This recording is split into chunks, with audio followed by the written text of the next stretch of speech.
let us see some general considerations while designing rectangular water tanks. This is some introductory part. So let me read the points here. Rectangular tanks are frequently used for storage of water or small capacities due to ease of construction, where formwork of circular tanks is not economical. Generally, we go for circular water tank because of good efficiency and economical. But when it is not possible, we go for rectangular water tanks, that too to store smaller capacities of water. Second point, that tank walls are subjected to moments and direct tension due to hydrostatic pressure. So hydrostatic pressure causes these two. The exact analysis is rather complex, being three-dimensional in nature, and hence rectangular tanks are designed by approximate methods. So in our undergraduate courses, we learn about only two-dimensional structural analysis. So with that knowledge, it is impossible, or rather it is difficult to derive this in three-dimensional analysis. So we go for approximate methods in order to design the rectangular water tanks. So let us see what are the parameters actually required for this design.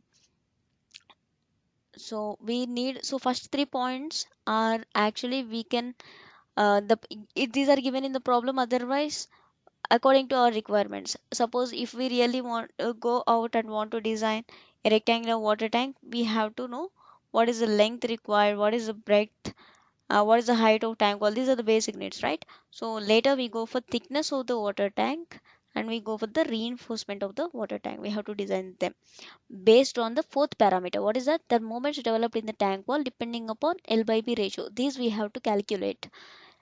L by B ratio I have mentioned here. What is actually L by ratio and significance? We shall see that. Tanks of ratio L by B less than 2.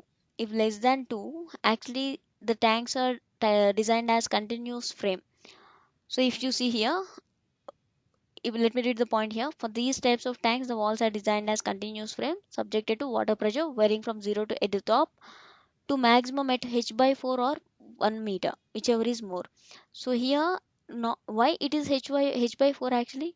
So actually I said as it is three dimensional, this is impossible, or rather it is difficult to find out absolutely. Absolute location is not possible with our knowledge here. So we go for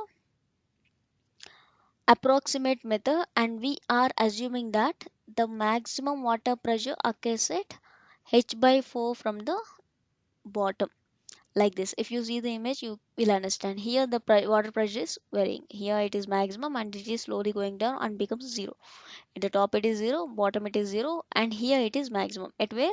H by 4 from the bottom, that is indicated by small h. So this is a plan, this is section, this is plan. And if you can see what are the moments acting here, what are the moments and what is the pressure acting here.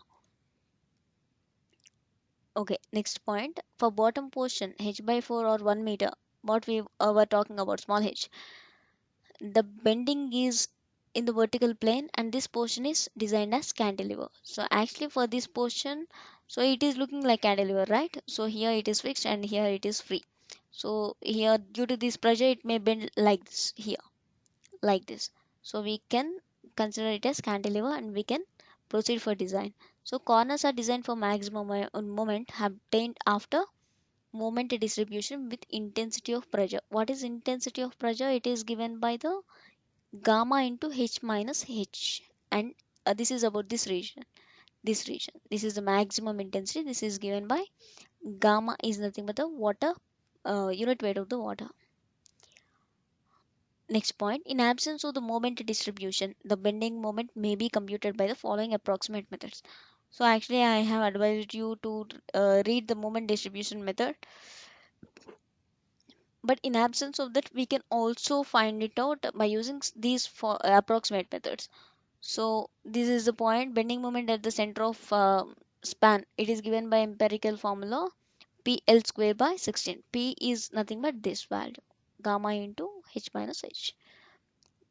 Bending moment at the center of span, shorter span. For shorter span it is B, for longer span it is L.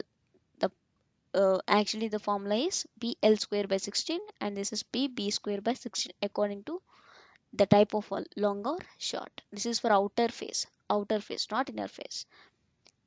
Next one is bending moment at the center of the span, inner face. I mean water, the phase which is in contact with water. Longer wall, it is PL square by 12, shorter wall PB square by 12. These are the formulas. We can find it out. So in addition to the bending moments, tank walls are subjected to direct tension using the following expression. Direct tension in the long walls is given by this formula. Direct tension in the short walls is given by this formula. This is actually WL by 2, WL by 2. What is this? This is actually direct tension. It is considered as a simply supported beam carrying point load at the center.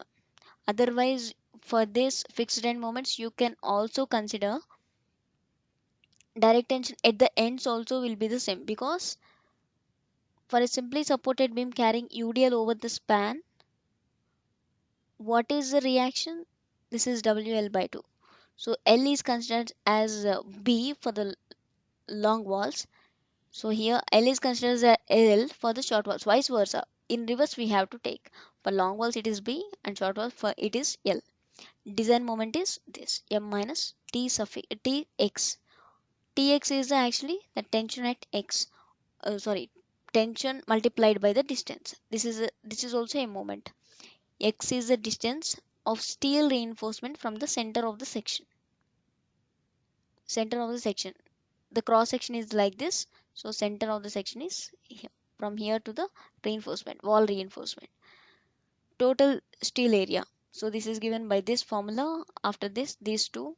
So here AST1 is given by M minus T into X by sigma ST JD. So these values are given while doing the problem. While giving the guidelines or doing the problem, I will explain what are these values. AST2, it is given by this. So what is in second condition? If tank walls is ratio greater than L by B ratio is greater than 2, then what happens? In this case, long walls are assumed to be to bend. Sorry, this is not bend. This is bend vertically, and hence designed as cantilever like this. This is like this, and it will bend like this. So we can design it as cantilever. Short walls are assumed to bend horizontally, supported by the long walls above h by 4 or 1 meter from the bottom of the tank. So I hope you understood this. H by 4, why we have to take 1 meter? So we are assuming that the water pressure or intensity of water pressure is more at 1 meter or h by 4 from the bottom, whichever is greater. According to our approximate considerations, we are assuming this. Bending moment for the long walls is given by this formula, gamma h cube by 6. And the same for the short walls is given by gamma into h minus capital H minus small h into b square by 16. The maximum cantilever moment is this, that is M max. So we have to calculate this value, whichever is greater. Here h square, if the h is more than 1, that's okay. It is not less than 1, so we have to take it as 1. So as I said here, h by 4 or 1 meter. In addition to bending moment, the short walls and long walls are subjected to the direct tension. So this is actually the basic idea of rectangular water tanks. We go for complete design, complete design guidelines in the next video. Please let me know if you have any doubts.